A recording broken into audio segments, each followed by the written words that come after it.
All right, I suppose we will get started tonight. So good evening, everyone, and welcome to our reading and conversation with author Jennifer Bowering Delisle. My name is Catherine Abbas, and I'm honored to be facilitating tonight's event.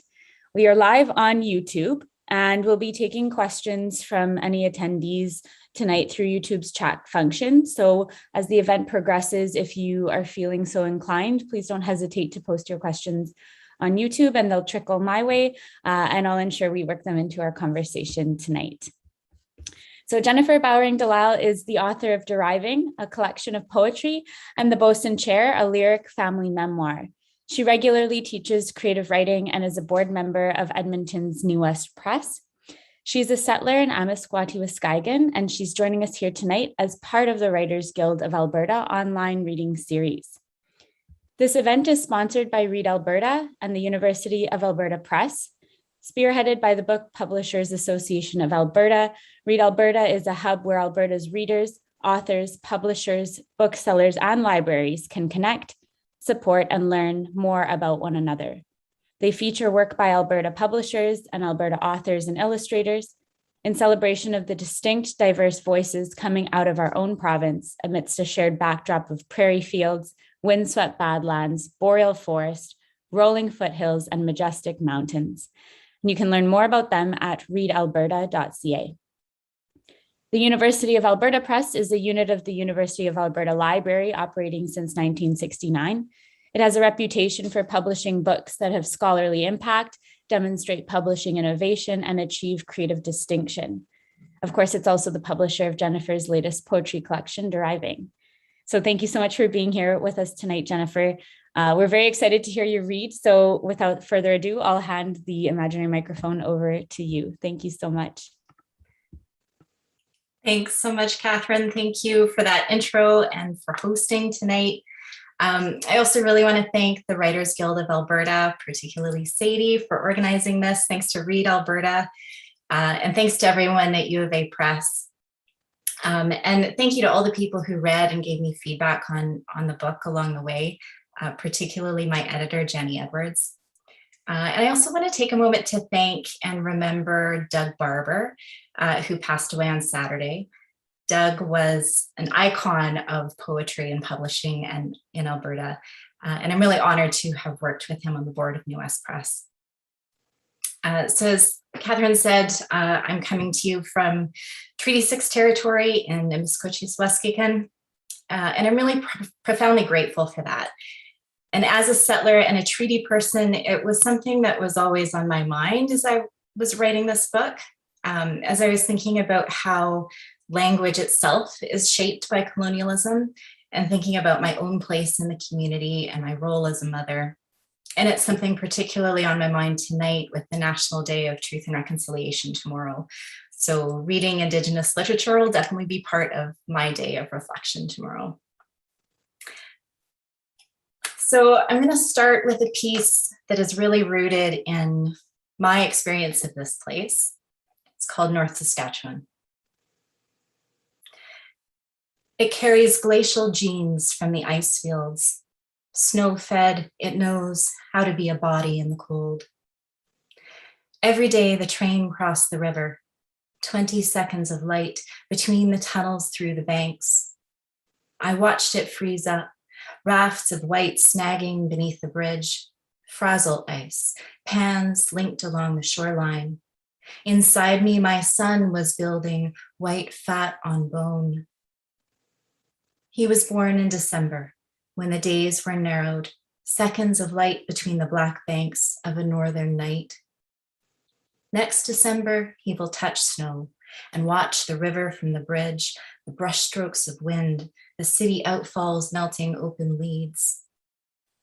Walleye and pike have learned to live beneath the snowpack, to feed on cold minnows and darkness that swim the silty channel bars. And all year long, we drink the river.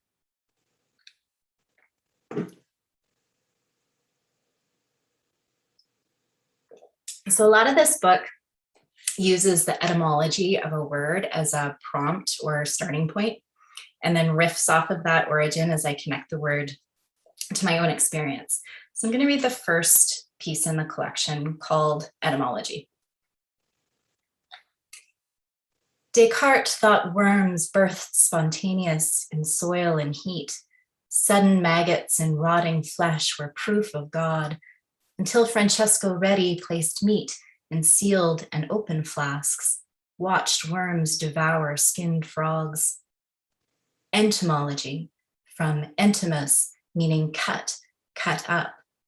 The barbarous sound terrified me, said naturalist Charles Bonnet, preferring insectology for his caterpillar breath, for cleaving the hydra's head, watching it grow back, for his portion of the effort to catalog all Earth's creatures.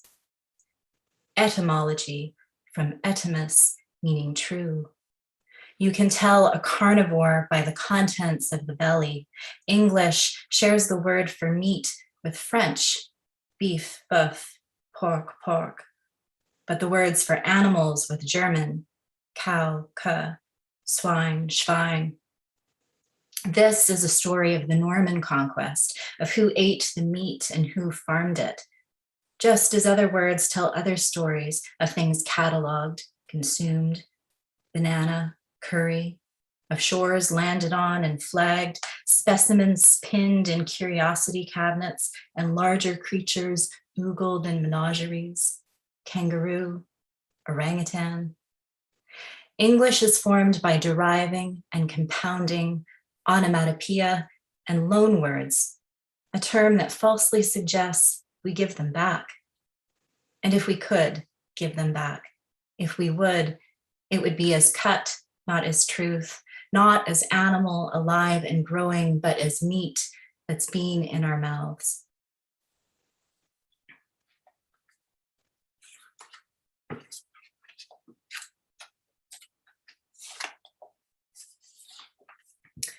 Go green.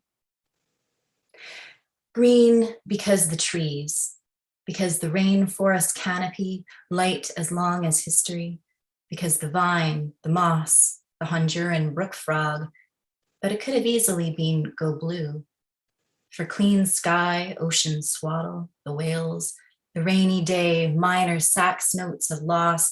Oh, don't let this love end, can't go on living without you. 10 years, they say, to save our worlds, the ones that quiver on the surface of this sphere, the one of fingers sliding on guitar strings, of cotton sundress, white lines of novel spine, the one in which my daughter's hair is fine as dandelions, spun to seed, and she turns on water just to make a rainbow in the spray. So go blue, go green, go Kelly, go sage, go green with envy of the ones still in denial. Go to the dark veined forest, go rogue, go feral, because the fern, because the kakapo parrot. And when the sky is green from fire, go to the ends of earth with rinsed out soup cans and plastic made of corn. And if you don't believe that this is what it takes, let's find a way to mix the ocean with the sun.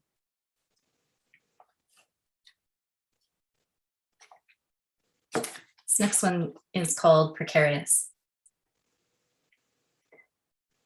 From the Latin precarius, held through the favor of another. Once we snuck down to the slope below the trail, my skirt lifted to the canyon, your grip the only thing between my white flesh and the cactus. This was new enough then that I trusted love over gravity, desire over pain. Not related, as one might think, to precipice, from the Latin precipitium, a steep place, from precepts, head first. How the earth was loose against the bank, how everything that day was white with light. We build a tower of blocks with our son, show him to make a strong base, show him balance. But everywhere there is color. Here, a horse on a ledge, here an outcrop of blue, here the head of an owl and the body of a fox. Could we make it tall as him? Could we make it tall as us? And we can. Now yellow, now red, this growing wonderful thing, a place for us to live in the air. This defies physics, how we construct the floor as we stand upon it. Not related, as one might feel, to precious. From vulgar Latin precare, to ask earnestly, to beg. It is not the cliff to fear, but the body you are holding, how firmly you grip it, how firmly it grips you. Not the cliff, but the way the light is what can blind you. Look how the river carves our names. Look how the hawk rides the heat. Look how high this thing we've built is. From the Latin, prex, entreaty, prayer. If we fall from this great height, let it be that we were here, not in towers of our imagination. Let it be that we are part of the sky. So while I have 2 children now, I dealt with infertility and multiple miscarriages for about 3 years before my son was born. And a lot of this book is about that time. And this one is called Instinct. My Psych 101 prof taught that love is only reproductive instinct. Most took notes. A few protested in the classroom, wore our heads, feeling sorry for its wife. I was not so primal. We were the creatures painting ceilings with our plans, naked on the floor. Careers, house, someday a child. The distant suite for the view it offered, like stepping back in a gallery. Years later, this wanting is not art, but thirst. A baboon in a Polish zoo adopts a chick meant for her dinner. A penguin treks to the coldest place on earth to lay her egg and put her hopes upon her partner's feet. I preen and call, cry when the blood comes, cry when the sitcom wife conceives. My territory is envy and fear. I mark it by peeing on ovulation predictor strips. The penguins come here far from the sea because the ice is solid for the colony. The one whose chick has died will try to steal the baby of another, her grief blinding off the snow. She has trekked 70 miles to bring her baby food. It's not known how she finds her way. When they tell us the baby inside me has died, we grasp each other as if drowning. It's a leading cause of divorce, but we have grown our marriage like gills. We'll huddle beneath our grief and watch Game of Thrones. We've had enough statistics. The penguin finds her mate amongst the squawking thousands by his unique call. Somehow she hears him in the noise. And I still know he was wrong, Professor What's-His-Name, about love. It is not a sneeze or suckle, not a pupil widening in the dark. But he was right about the soma and the axon, the number and names of lobes of the brain. We have lived for thousands of years.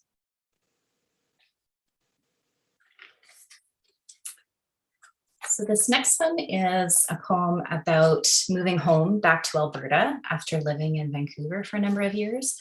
It's called Highway 16 near Blue River.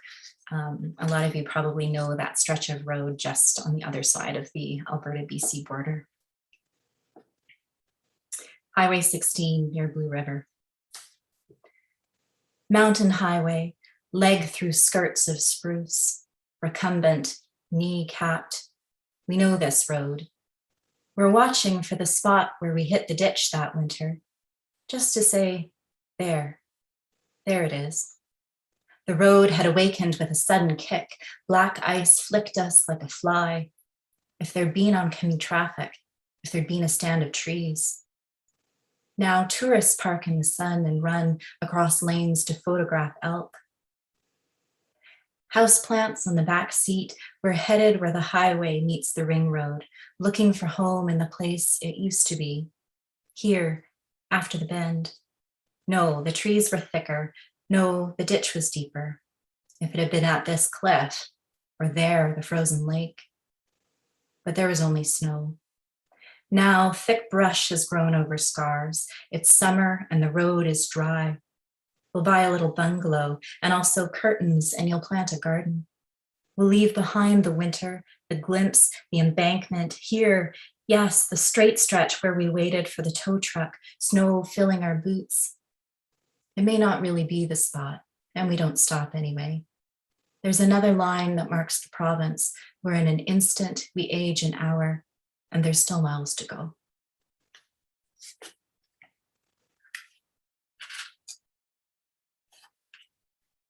September snow. When summer ends suddenly, I see you shimmering as above a sun-baked road. We have known heat.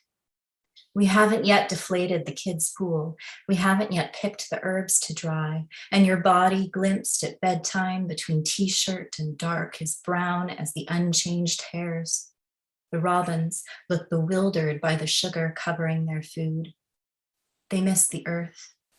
And if you should ever fall out of love with me, I too want to notice.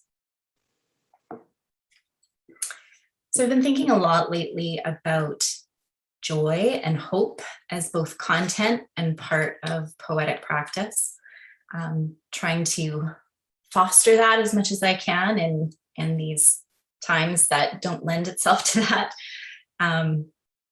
So while there's a lot of loss in this book, my hope is that an overarching feeling of hope comes through. So I want to leave you with one that is about that for me. It's called Spring.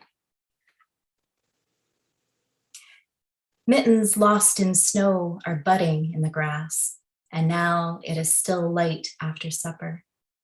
Maybe in a few months I will hold my belly the way those women do, saucer and cup, palm full of birdseed. This is the ice we loved as kids, melt, squishing under skin, like walking on the lens of an eye. Maybe in a few years we'll follow small boots across the frozen park. Remember when we too were light and thought everything alive.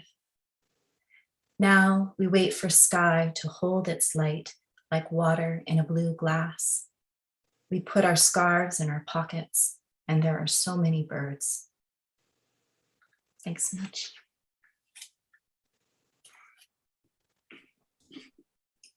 Thank you so much, Jennifer. So those questions on YouTube can continue to come in. I'm going to start with a few that I was curious about myself as I went through Deriving and just learn more about you as a writer. So my first question is just about some of the topics that you explore in Deriving. They're so personal and so difficult, these moments, and you usually come at them with such a clarity and so much grace. So I guess I'm curious, especially as a poet, about the distance that you might need to approach those kinds of subjects. I know that's something a lot of writers of nonfiction and poetry struggle to do. So do you write about these experiences closer to when you live them? Is it more of like not a spontaneous practice, obviously, but is it kind of closer to the experience when you're writing them, or are they more of a distant kind of reflection on the past, if you will? Yeah, such a great question. And the answer really is both. The timeline of the experience in this book is really quite long. And so some of the poems, I think all of the poems were written in the moment of kind of reacting to whatever experience I was having, but then some of them underwent quite a bit of change over the years. So some of these poems are, 10 years old, like particularly those infertility poems. And some of them were even published in earlier forms. And then I did a lot of revision quite a long time after the experience. And so after having 2 kids, I was going back and revising poems that were about infertility. So my hope is that they still have that that emotional core, that raw experience. But I think maybe I needed to have some distance from some of them anyway to be able to do the revisions necessary and maybe to have that ability to reflect on the experience too. So not just the ability to manipulate the craft, but also to define what those experiences were for me. Yeah. Do you find that the poems change a lot in that revision process? Like are they recognizable still to you by the end, or is it kind of just that emotional core that carries through the revision? There's probably a few like key images, or maybe a line or a phrase or a metaphor that retains that core and that stays. But a lot of it around that ends up, or has ended up, changing in some of these poems anyway. Very so cool. I don't know, going forward, I mean, some of them are newer, and I'm writing new poems now, so I don't know how they're going to change over the course of the years, if they're going to be more stable, if this was more speaking to the content of this book. We'll see. Right. Yeah. I guess we will see 10 years down the road, perhaps. Yeah. I really liked when you mentioned like trying to access hope and joy in your writing. And I think especially sometimes in poetry, it can be difficult. And when we're talking about things going on now, like with poems like Go Green, how do you do that? Especially when you're dealing with experiences that, or topics that are just almost void of hope and of joy. How do you access that in your writing? And do you have any specific strategy, or is it just a beautiful mindset? Like, I'm so curious about that. It's something that I am learning, and like really actively trying to foster. And I don't necessarily think that I had a lot of that figured out. I still don't have a lot of that figured out, but I really found about halfway through the pandemic, not that it's over, but about 10 months in, that I was finding like I hadn't really been able to write. I was revising the book, but I hadn't really been able to produce new work. And I was feeling like I really needed to be conscious about finding the joy in my practice again, because it was something that I really felt like I had lost. And so I've been doing a lot of reading around the subject, and I actually taught a workshop over the summer around writing with joy as a way of like trying to learn along with my students and foster that kind of practice. But one book that's been really influential for me is Ross Gay's The Book of Delights.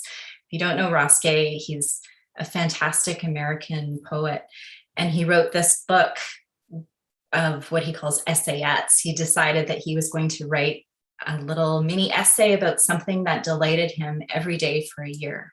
Wow. And what he talks about in the preface of that book is how that helped him to develop what he calls a delight muscle. And it was just like a way of, being conscious about having that daily practice made him more open to seeing those things.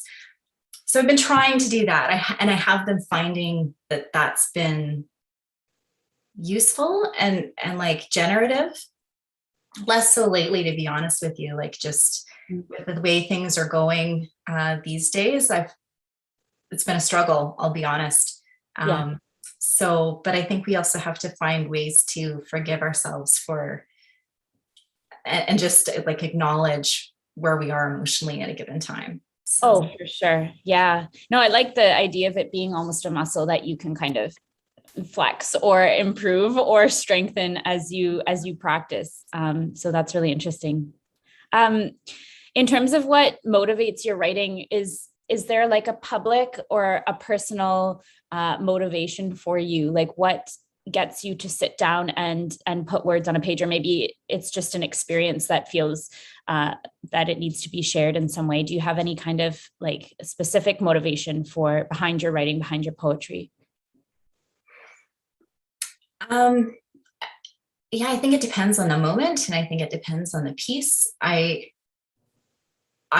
usually want to try and, what I look for as a reader is that moment of connection with a poet, with a writer, being able to recognize myself in what I'm reading. And so on the other side, that's always something that I'm striving for. I'm hoping that by sharing my experiences, which are quite personal in this book, I'm hoping that there's a reader on the other end that can recognize themselves in what I'm saying. So I think, maybe it's about taking the personal and making it public, I guess. Right. And I mean, I don't really think about it in terms of like public so much as like, moments of connection with one imagined reader on the other side. Right. Like a more personal relationship kind of. Yeah. Well, yeah, that's right. Like it's rare that we're connecting, like even with this many people, right? Where you've got such an audience, reading is such a personal endeavor, and as is writing. So interesting. Okay. What appeals to you about poetry as a storytelling form? Why is it poems for you, especially for deriving? It really just comes back to language, just a love of language, a love of what you can do with a phrase, with those really small units of language, and what I'm really drawn to is the sound of a line, or even a particular word, the rhythm of it, that musicality. Mm-hmm. So I think a lot of my poems they are fairly narrative, and a lot of my work does kind of straddle the boundaries of genre. Like I do a lot of like hybrid of nonfiction and poetry, but I keep coming back, I think, to that lyric and that compression. That's what I'm really drawn to, what really inspires me. There's a lot of freedom in that. I love that. I loved what you said also at the beginning about using, the etymology of a word as kind of an inspiration for a longer piece. Is that part of your regular process, or was that specific to this collection of poems? It was specific to this collection of poems. It started as kind of a project. I'd finished this manuscript of essays, which were quite personal. A lot of that material was also about infertility stuff, but also about the death of my mother. And I was trying to pull back from that. And I thought, well, maybe by using this kind of prompt of etymology, I can, come at find material that's less confessional. And then the opposite kind of happened. It just ended up like bringing me back always into those recurring themes, or, the things that were on my mind. So it started as like a prompt, a specific project. But since I've finished the book, I find I keep wanting to go back into it. Like I'll hear an interesting etymology and want to keep working in that mode. So, yeah. Yeah, I know. I mean, as many others do too, you keep usually a notepad of different like words or moments that might inspire poems down the road. I always think of those people as like the gatherers among us, and they're just picking out pieces that they might later spin into something. And then there are the other writers who are the hunters, and they're like, I've got a target in mind or a message that I want to convey, and I know exactly what steps I'm going to take to get there, and I'm going to set out on this path. Do you identify with either of those types of writer? Would you say you're a hunter, gatherer, or you a rogue writer?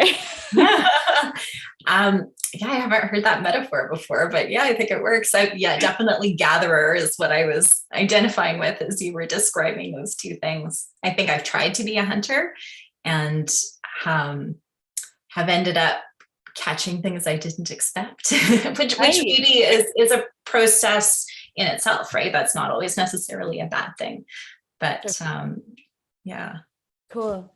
In Deriving, were any of the themes brand new to you? Or I know you kind of said that there's some echoes of your nonfiction work in this collection. Was there any kind of theme that you were tackling for the first time in this? And if there was, how did you navigate that or integrate it with some of the ideas you were already working with? That's an interesting question. Yeah, I don't know, because in many ways, it was a long project. But it was also like I had a bunch of, as I said, the old material, and then I had this new material that I was working with around etymology. And at some point I realized, oh, these two things go together, that when I'm thinking about the origins of words, I'm also thinking about the origins of people, like the origins of a child, the origins of a family. And so at some point the multiple projects kind of came together. And so I think because of that, it's kind of hard for me to think of it in terms of where those themes came from. Some of them I've been working with for a long time. Right. Yeah, I don't know if that answers your question, but yeah, no, I'm sure. Yeah, with these longer projects too, things kind of start to merge together and blend. And yeah, where does one end and one begin? Would you say that you have, kind of a similar process for every time you sit down to write or to create kind of a collection? Do you go through the same kind of writing process or creative process, or is it different depending on what you're working on? Yeah, I think it's different depending on what I'm working on. Like right now, I kind of have two projects on the go, because one is more like a project, like more of a defined this sort of thematic thing. And then I'll be inspired to write about something that doesn't fit into that, so it goes over here. Right. So yeah, there's like I have I take Wednesdays as my writing day, my day off from my day job. I sit down and I try and write, and that's when I'm trying to concentrate on that defined project. But often the most writing for me is happening during the rest of the week in like little bits here and there. It's like a line occurs to me while I'm making dinner, something like that. And I'll write it down. If I'm smart, if I'm lucky, I'll write it down and remember it. And so a different kind of piece gets generated in that way, or at least started. And I'll come back to that then on Wednesday and do more of the concentrated work. But maybe that's like coming back to your hunters and gatherers. Maybe it's more like Wednesday, I sit down to do some hunting, but I'm gathering through the week, and it seems to generate work for different kinds of projects. That's cool. Yeah, a bit of a hybrid too, where you can kind of piece together things during the week, but then when you're actually going to string them together on the Wednesday or whatever, I think that allows for some time for some reflection as well. That's probably beneficial. Yeah. I'm also curious. I love reading an author's acknowledgements, and in yours, you thank your family for letting you write about them, and of course, yeah, there's such personal explorations of the relationships in your lives. So I was just wondering, how much is their permission a part of the writing process for you? Like, do you write and then show them and say, I hope you're okay with this? Or do they act as more of like collaborators to the work? Yeah. Do you run much past them, or is it more of, your thing that you just need their stamp on before you send it out into the world? Yeah, that's a great question. With my partner, it's always been like write something and then show him and get permission. And I've been very lucky that he's always been very open to me writing about our personal lives. I think about this a lot lately as my kids are getting a little bit older. So with this book, I've been writing about them as infants and toddlers, when it's less about them as little people and more about my relationship to them as a mother. But that's obviously shifting as they get older. And I feel like I'm still writing about them a lot, but I feel like I'm moving into a time where I need to be a lot more mindful about their consent. And if I'm writing something that's not just about motherhood, but about them as people, then that's something that, I'm going to need to start getting their permission for sure. I'm very aware of that. Wanting to protect them too. For sure, for sure. Yeah. And making sure that they're being represented in a way that's true, but also true to you, I suppose. Yeah. Yeah. Um, in your writing, do you feel a stronger connection, I guess stronger, to people or to place? Because I just noticed both coming up so much in your writing in different instances. So I was wondering if you felt, equally drawn to depictions of people versus place, or if they kind of mean the same thing to you or are influenced by each other. People definitely come first. And I think where place comes in as often as like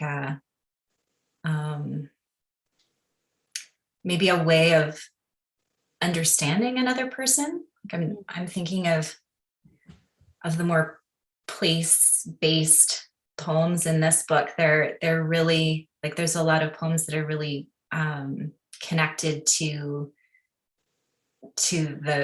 the place where my partner grew up, like that country, that territory. The few pieces that I have about my time living in Vancouver were really very much connected to the losses that I was experiencing when I lived there. So talking about place, like place was really more of a metaphor for talking about myself and my experiences. Yeah. And even like going back to my first book, The Bosun Chair, that was a book about turn of the century Newfoundland. But it was really about my ancestors. It was really about their stories, and Newfoundland was the setting and what tied all those stories together. But it wasn't really about Newfoundland so much as about those people and my connection or lack of connection to those people through the passage of time and distance. So it's serving as sort of a backdrop to that narrative. Yeah, interesting. Yeah. Okay. In terms of like how you piece together a collection like this, I mean, it's not chapbook in length, right? Like, how do you decide on what fits where and create some kind of like chronology or cohesion? Because it really does, there's a narrative throughout, that gets developed over the course of these poems. How do you arrange it? Like structurally, what's the process there for you? It's hard. Yeah. I have to really give a shout out again to Jenny Edwards, my editor on this book, because she helped me with that quite a bit. Like we had a lot of conversations about moving things around to create that overarching narrative, but also like the right kind of juxtapositions along the way. So a lot of stuff moved around, and I think it really helps to have that second set of eyes who can be more objective and kind of look at the overarching shape of a book to help guide that.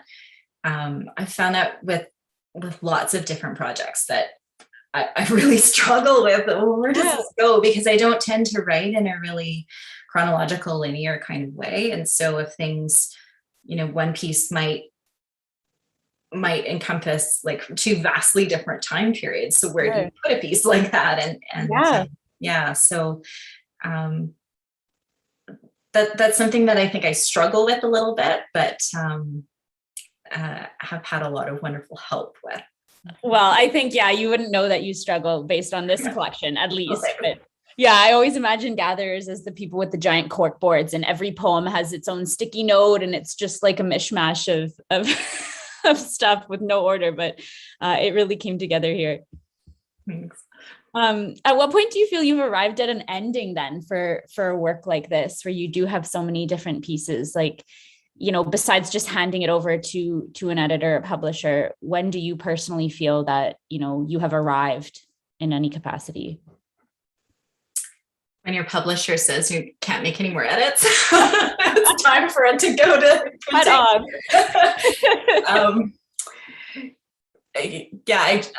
I joke, but that can be your answer. Yeah.